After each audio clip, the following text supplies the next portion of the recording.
Hello les amis, et j'espère que vous avez la patate. En tout cas, bienvenue dans le 8e numéro de votre émission Ma culture, ma fierté, mon histoire, mon identité. Dans cette édition, nous allons poursuivre l'histoire du vaste empire du Gabou, mais avant d'entrer dans le vif du sujet, n'hésitez pas à aimer la vidéo et à vous abonner à cette chaîne. Vous êtes prêts?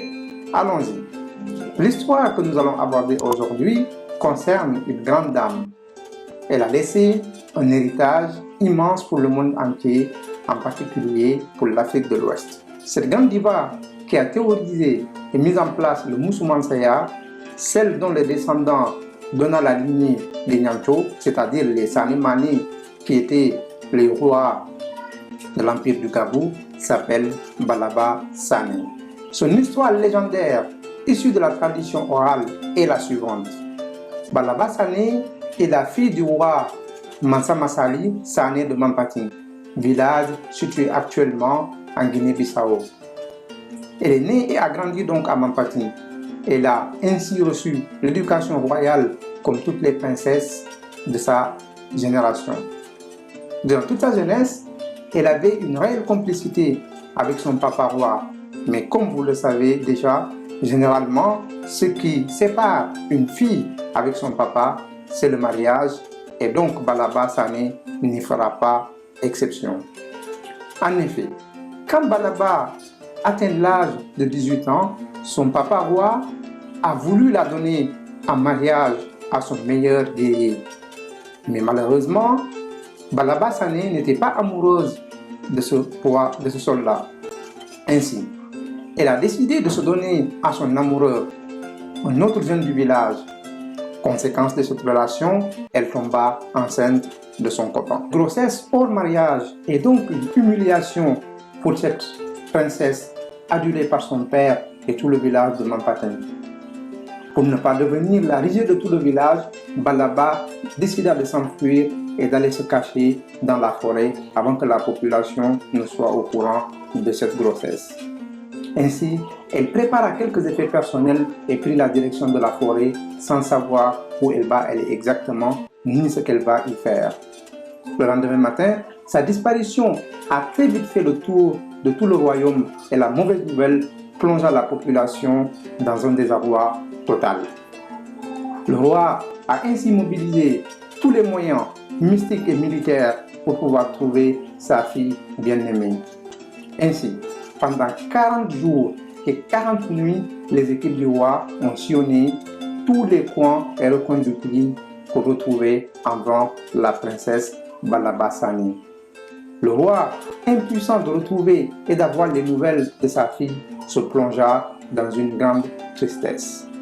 Mais ce que le roi ignorait est que sa fille, une fois dans la forêt, a été recueillie et logée, figurez-vous, par des djinns. Malgré la différence de culture, sa fille s'est résignée et s'est adaptée à sa nouvelle vie parmi les djinns. Cette situation dura pendant 7 longues années, mais toute situation difficile a une fin. Et le dénouement est né d'un hasard. Un soir, le roi demanda à son chasseur Mamadi de lui trouver de la viande de brousse.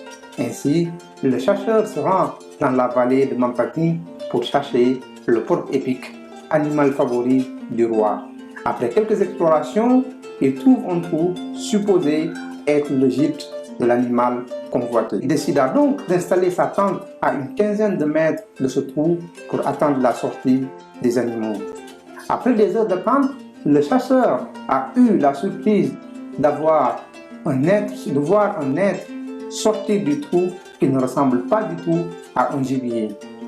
Il a eu peur, a voulu tuer, mais finalement a trouvé son calme quelques instants plus tard.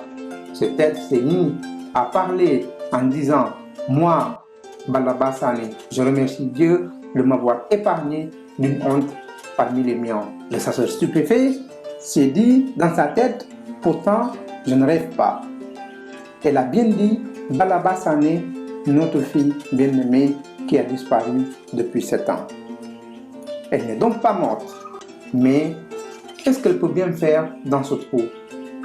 Durant toute la nuit, le chasseur n'a pas arrêté de regarder cet être et d'imaginer toutes sortes de scénarios. Il a ainsi attendu le retour au petit matin de l'être dans son trou pour courir au village et demander un entretien avec le roi. Il a ainsi raconté son vécu au roi. Ce dernier, stupéfait, envoya un nouveau comité la nuit suivante vérifier l'information du chasseur. Une fois la nouvelle confirmée, le roi commença des consultations pour trouver une solution afin de capturer et ramener à la maison sa fille saine et sauve. Ce numéro s'arrête là. Dans le prochain, nous allons voir comment le village s'est organisé pour capturer Balaba Sani. Merci de votre attention. À bientôt.